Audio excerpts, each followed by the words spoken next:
ईश्वर भगवान का, गॉड का, अल्लाह का नाम लेकर हम अपनी वीडियो की शुरुआत करते हैं। जैसा कि आपको पता है, हमारा चैनल सीखेंगे ज़रूर पर हम कंपटीशन, क्लास 10th 11 12 सभी को एक बेहतरीन कंटेंट प्रोवाइड करवाते हैं जो आपके एग्ज़ाम में काम आए।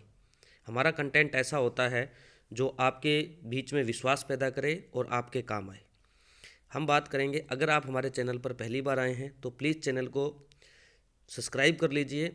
मैं आपसे ये वादा करता हूँ कि आपको चैनल सब्सक्राइब करने के बाद में कभी ये नहीं सोचना पड़ेगा कि हमारे को जो कंटेंट मिल रहा है उसमें किसी प्रकार की कोई कमी है, क्योंकि मेरा उद्देश्य सिर्फ इतना ही है कि आपको एक ऐसा कंटेंट प्रोवाइड कराऊं, एक ऐसा कंटेंट तैयार करके आपको दूं जिसमें आपको कहीं सर्च मारने की ज़रूरत ना पड़े, सब कुछ आपको एक ही जगह पर मिले।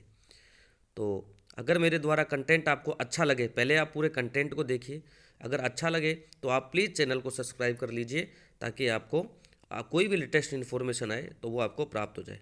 आज हमारा जो टॉपिक है वो मानव पाचन तंत्र है। आप ये देख सकते हो, मानव पाचन तंत्र का डायग्राम जो है, इसमें सारी चीज़ें प्रदर्शित की हुई हैं कि एक्चुअली में कौन सी चीज़ कहाँ पर होती है। जैसे ये मुख गुहा है, उसके अंदर लार ग्रंथियाँ, ये यकृत हो गया, जठर ग्रंथियाँ, अग्नाशय, आंतरीय ग्रंथियाँ, छोटी आंत, बड़ी आंत, मलाशय तथा गुदा द्वार, आहार नाल, ग्रसनी, ग्रास नाल, गसिका, ये सारी चीज़ें जो हैं इस डायग्राम में बताई गई हैं ताकि आप पहले इसको देख लें अच्छी तरीके से। उसके बाद हम क्वेश्चन पे चलते हैं। क्वेश्चन और भी बेहतरीन होने वाले हैं। तो देखो, हम बिना समय गवाए हुए अपने क्वेश्चन को देखते हैं। प्रश्न नंबर 1, संतुलित आहार कहलाता है। उत्तर, वह भोजन जो मनुष्य की पोषण संबंधी आवश्यकताओं की पूर्ति करता हो संतुलित आहार कहलाता है। अगला क्वेश्चन, छोटी आंत का प्रारंभिक भाग क्या कहलाता है। तो याद रखना, छोटी आंत का प्रारंभिक भाग ड्यूडेनेमल कहलाता है। याद रखें, छोटी आंत का प्रारंभिक भाग ड्यूडेनेमल कहलाता है। अगला सवाल, मानव शरीर की सबसे बड़ी कौन सी ग्रंथि है। तो याद रखना, यकृत ग्रंथि जो है वो मानव शरीर की सबसे बड़ी ग्रंथि है। अगला क्वेश्चन, ऊँट तथा हिरण के अमर में क्या नहीं पाया जाता। तो याद रखना, ऊँट तथा हिरण के अमर में ओमेसम नहीं पाया जाता है।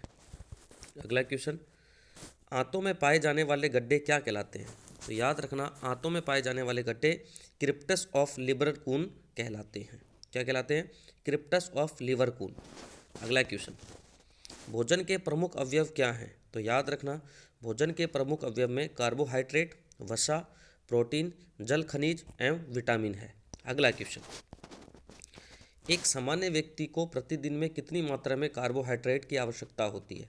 तो याद रखना, एक सामान्य व्यक्ति को प्रतिदिन में 500 ग्राम कार्बोहाइड्रेट की आवश्यकता होती है। अगला क्वेश्चन, चबाने के लिए किन दांतों का प्रयोग किया जाता है। तो याद रखना, चबाने के लिए प्रीमोलर और मोलर दोनों दांतों का प्रयोग किया जाता है।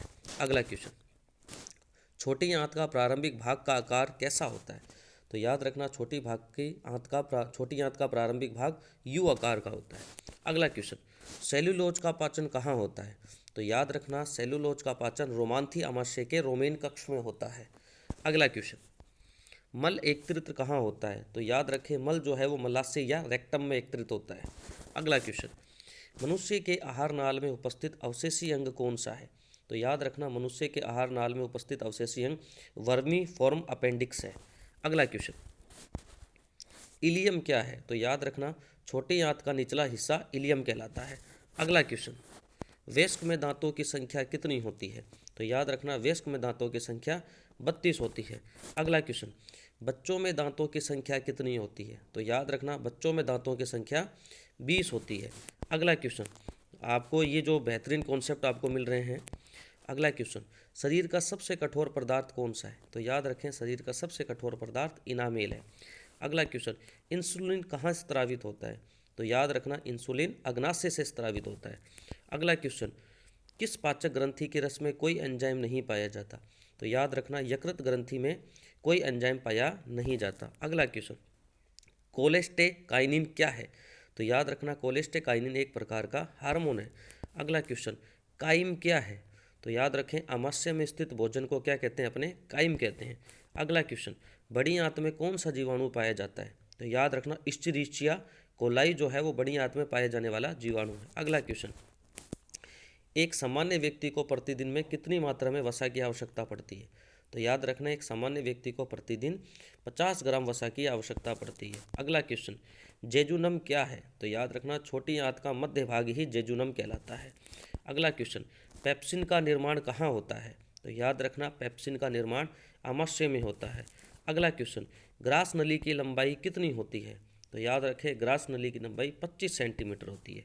अगला क्वेश्चन, आमाशय की लंबाई कितनी होती है? तो याद रखें आमाशय की लंबाई 30 सेंटीमीटर होती है। अगला क्वेश्चन, पौधों में किस प्रकार का पोषण पाया जाता है?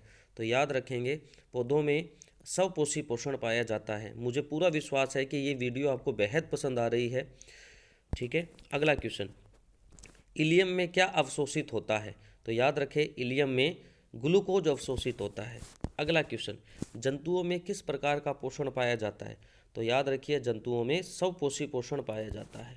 अगला क्वेश्चन, कशेरुकी के शरीर में भोजन संग्रहित कहाँ होता है? तो याद रखो कशेरुकी के शरीर में भोजन वसा एवं ग्लाइकोजन के रूप में संग्रहित होता है।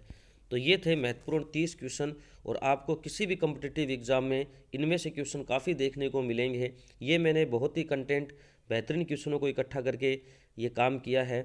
अगर आपको इन क्वेश्चनों से बहुत फ़ायदा मिला और आपको ये क्वेश्चन अच्छे लगे तो प्लीज़ हमारे चैनल सीखेंगे ज़रूर को सब्सक्राइब कर लीजिए, ताकि कोई भी लेटेस्ट वीडियो आए तो सबसे पहले उसका नोटिफिकेशन आपको प्राप्त हो जाए। आपका दिन शुभमय हो, और मैं आशा करता हूँ कि आप भविष्य में इसी प्रकार से मेहनत करें ताकि आपको एक ना एक दिन निश्चित सफलता प्राप्त हो। मैं भगवान से प्रार्थना करूँगा कि आपको निश्चित ज़रूर सफलता प्राप्त होगी। ठीक है, ओके, धन्यवाद।